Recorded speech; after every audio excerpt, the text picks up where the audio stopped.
हम लोग जो प्रयास कर रहे हैं जेन्युइनली ऐसा समझते हैं कि कुछ अच्छा करने की नियत से आए, कर पाए न कर पाए उसकी चिंता नहीं।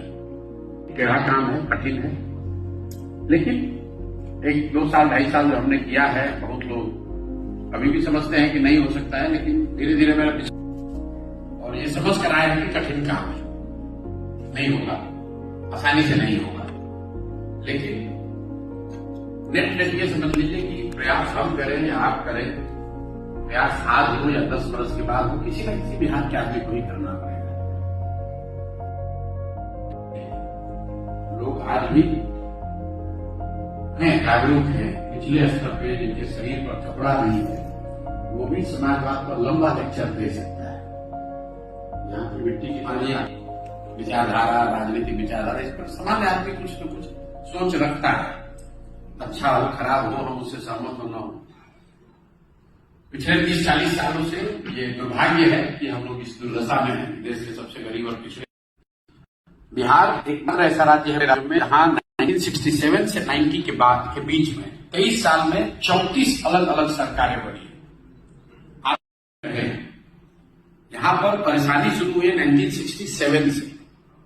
अनफॉर्चुनेटली जब यहाँ पॉलिटिकल अवेकनिंग शुरू हुई तब नीचे ही जा रहे हैं। जिनको भी ऐसा लगता है कि लालू जी के आने से सब बर्बाद हो गया, उनको ये ध्यान रखना चाहिए 1990 में देश का सबसे गरीब और पिछड़ा राज्य था। तो बहुत अगर गहराई से आप पढ़ेंगे कि कुछ तो ऐसा 100 साल आप टॉप पे रह सकते हैं, 100-2 साल आप पीछे भी छूट सकते हैं। तो मैं ऐसा मानता हूं कि बिहार में 1967 के बाद से आंकड़ों को आप देखिएगा, मैं 2 मिनट लूंगा। आप में से कई लोगों को, हम लोग को लगता है कि लालू जी आए तो बिहार बिगड़ गया है। 2005 से 2012-13 तक Nitish Kumar stable, politically stable थे।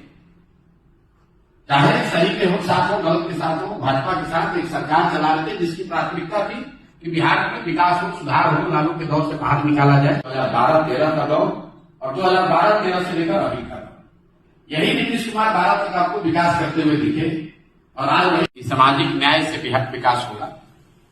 हम लोग को जो समाज को समझने वाले लोग हैं, उनके शुरुआती दिनों में बिहार में जो दबा कुचला पिछड़ा जिसको कहते हैं, उसको आवाज मिली थी। इस बात से कोई इनकार नहीं कर सकता है। जो बिल्कुल सामाजिक तौर पर पिछड़े गरीब लोग थे, उनको आवाज टैक्स आएगा कि पैसा हम आपको 20 साल तक देते रहेंगे। तो पहला तो यह है कि लिटरली ओवर 6 महीने 8 महीने में आप 5 लाख करोड़ रुपया इकट्ठा कर सकते हैं। लोग आपको जैसे बुलेट ट्रेन के लिए, जो बात मैं आपको बता रहा था, 67 से 90 के बीच में 34 सरकार, 2012 से अभी तक, पिछले 2013 से अभी तक 10 होने के बाद एक उसका अनइंटेंडेड कॉन्सिक्वेंस ये रहा कि नीतीश जी को ऐसा लगा कि अब हम प्रधानमंत्री बन सकते हैं। और हम लोग को लग रहा है कि नीतीश जी अभी पलटना शुरू किए हैं। ऐसी बात नहीं। आप ध्यान कर रहे हैं उन राज्यों में जहां पर उद्योग धंधे लग रहे हैं, जहां पर व्यापार हो रहा है। इसका असर क्या हुआ? 1990 से लेकर पिछले फाइनेंशियल ईयर तक आरबीआई का बता रहा है कि 26.5 लाख करोड़ रुपया, जस्ट एक स्टैगरिंग फिगर, मतलब कितना पैसा बैंकों में जमा हुआ बिहार में। उसके अगेंस्ट बिहार में बैंकों ने लोन कितना दिया, चाहे वो लोग घर बनाने के लिए हो, पढ़ाई के लिए हो, जमीन खरीदने के लिए हो, उद्योग के लिए हो। देश का सीडी रेशियो है औसत, मात्र उपाय है पूंजी। उनको अगर पूंजी हो तो वो अपने जीवन को बेहतर बना सकते हैं। बिल्कुल एक क्रूड एग्जाम्पल समझिए। अब यहां पर पूंजी क्यों नहीं है? पूंजी के 2 स्रोत हैं। एक, जो पैसा आप कमाते हैं, शिक्षा की है। दूसरी बात जो हम लोग कह रहे हैं कि 15 साल से 55 साल की उम्र के जो लोग हैं, गाड़ी में खोल दिए,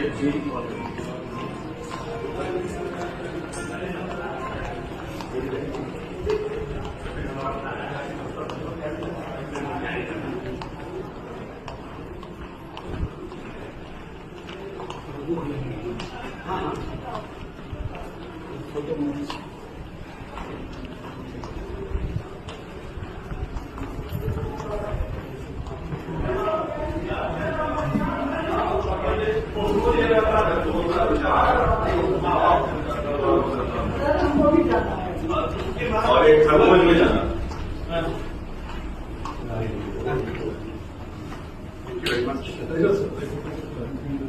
Yes, yes, I think कितना लोग उसमें जा सकता है? भर गया। हाँ, बिल्डिंग नहीं, जहाँ दोनों है वहाँ बच्चे नहीं, जहाँ तीनों है वहाँ पढ़ाई नहीं। तो हम लोग की सोच ये है कि बिहार में करीब करीब 5 लाख करोड़ रुपए, जब आप पटना में हैं, दिल्ली में हैं, तो स्कूल आपके घर के बगल में नहीं है, लोग बसों से जाते हैं। आधे घंटे स्कूल बस से गया, वहां पहुंच गया। बिहार 74%, अगर 100 रुपया देश भर के लोगों ने बैंकों में जमा किया, प्राइवेट, सरकारी, कोऑपरेटिव, सब बैंक मिलाकर, सर ये मेरा केस है। जनरली लोग पूछते हैं कि हमसे कोई बगल बैठा है, जब हम दिल्ली में इलेक्शन में क्या हो रहा है, आपसे पूछेगा, आप लॉयर है, देखा कपिल सिब्बल है, तो तुरंत कोई अपना लीगल समस्या हमसे रखा, पूछने के बाद उन्होंने उसको भेजा, प्रोफेशनली समझाया भी, बताया।